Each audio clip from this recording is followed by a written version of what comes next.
मैं आज जो कुछ भी बताने जा रही हूँ, वो बातें मेरे मन में बहुत दिन से घूम रही हैं।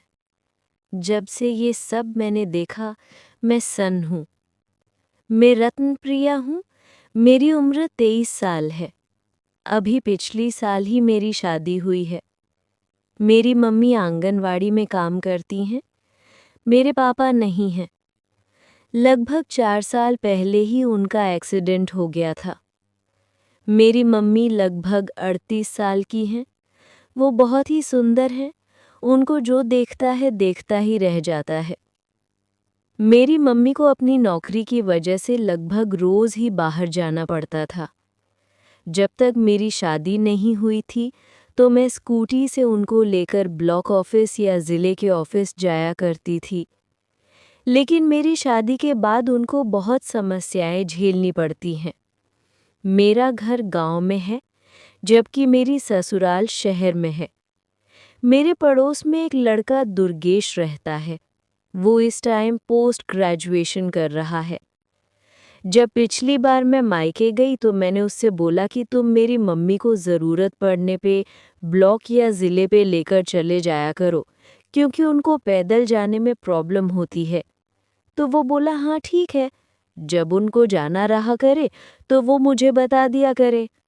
मैं बोली ठीक है। जब मैंने मम्मी से ये बात बताई तो मम्मी खुश हो गई।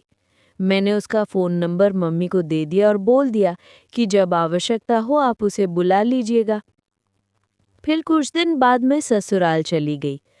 इधर जब मम्मी को कहीं जाना होता तो मम्मी दुर्गेश को बुला लेती और उसके साथ गाड़ी से चली जाती। कुछ दिनों बाद मैंने मम्मी को फ़ोन किया और पूछा कि मम्मी दुर्गेश आता है कि नहीं। तो वो बोली हाँ वो तो बहुत अच्छे स्वभाव का है। मुझे जब भी कहीं जाना होता है तो मैं उसको फ़ोन कर देती हूँ और वो गाड़ी लेकर आ जाता है।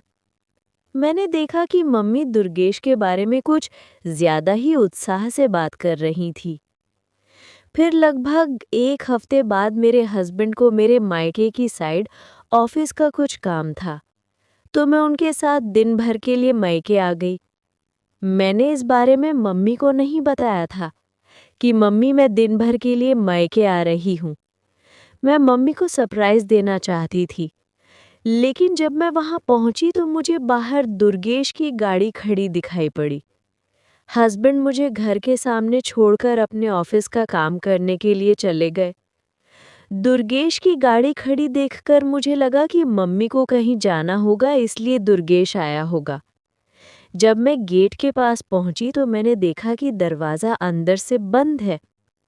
अब तो मुझे बहुत गुस्सा आने लगी। मैंने सोचा मम्मी भी कितनी लापरवाह हैं। अगर दुर्गेश अंदर है तो मम्मी को गेट बंद करने की क्या ज़रूरत थी। मैंने सोचा गेट खटखटाऊं। फिर मुझे अंदर से हल्की हल्की हंसने की और बात करने की आवाज़ सुनाई देने लगी। मैं सोच में पड़ गई। जब मैंने ध्यान से सुना तो मम्मी और दुर्गेश की आवाज़ थी। वो मेरी मम्मी का नाम लेकर बुला रहा था। मुझे बहुत अजीब लगा। मैं दरवाजे के बगल लगी हुई खिड़की के पास गई। वहां से मैं अंदर देखने की कोशिश करने लगी कि आखिर ये लोग हंस क्यों रहे हैं। खिड़की बहुत पुरानी थी और बंद होने के बाद भी उसके से हल्की सी जगह थी और अंदर दिख रहा था। जब मैंने अंदर देखा तो मैं सन्न रह गई। अंदर कार्यक्रम चल रहा था। मेरी मम्मी इतनी खुशी से सब कुछ कर रही थी कि मैं एकदम सन्न थी। मुझे दुर्गेश पर तो गुस्सा आ ही रही थी, लेकिन उससे ज़्यादा गुस्सा मुझे मम्मी पर आ रही थी। मम्मी जिस उत्साह और खुशी के साथ सहयोग दे रही थी, उसे देखकर मैं एकदम हैरान थी। लगभग 10 मिनट तक पूरा कार्यक्रम देखने के बाद मैंने सोचा अब दरवाज़ा खटखटाऊं। जब मैंने दरवाज़ा खटखटाया तो मेरी मम्मी ने दरवाज़ा खोला। मुझे देखकर वो एकदम हैरान रह गई। बोली तुम कब आई रत्नप्रिया? मैं बोली बस अभी ही आ रही हूँ मम्मी। उसके बाद उन्होंने मुझे कहा कि तुम बैठो, मैं ज़रा दुर्गेश के साथ ब्लॉक ऑफिस जा रही हूँ, इसलिए मैंने उसे बुलाया है। मैंने सोचा देखो मेरी मम्मी कितना झूठ बोल रही हैं। इसके बाद मम्मी चली गई। मैंने हस्बैंड को फ़ोन किया और बोली कि अब मैं 2-3 दिन यहाँ रुकूंगी। फिर जब मैं वहाँ रुकी तो देखा कि दुर्गेश अक्सर मेरे ही घर पे रहने लगा था। मैं लगभग 10 दिन मायके में रही, उतने में मैं लगभग 8 बार पूरा कार्यक्रम देखी।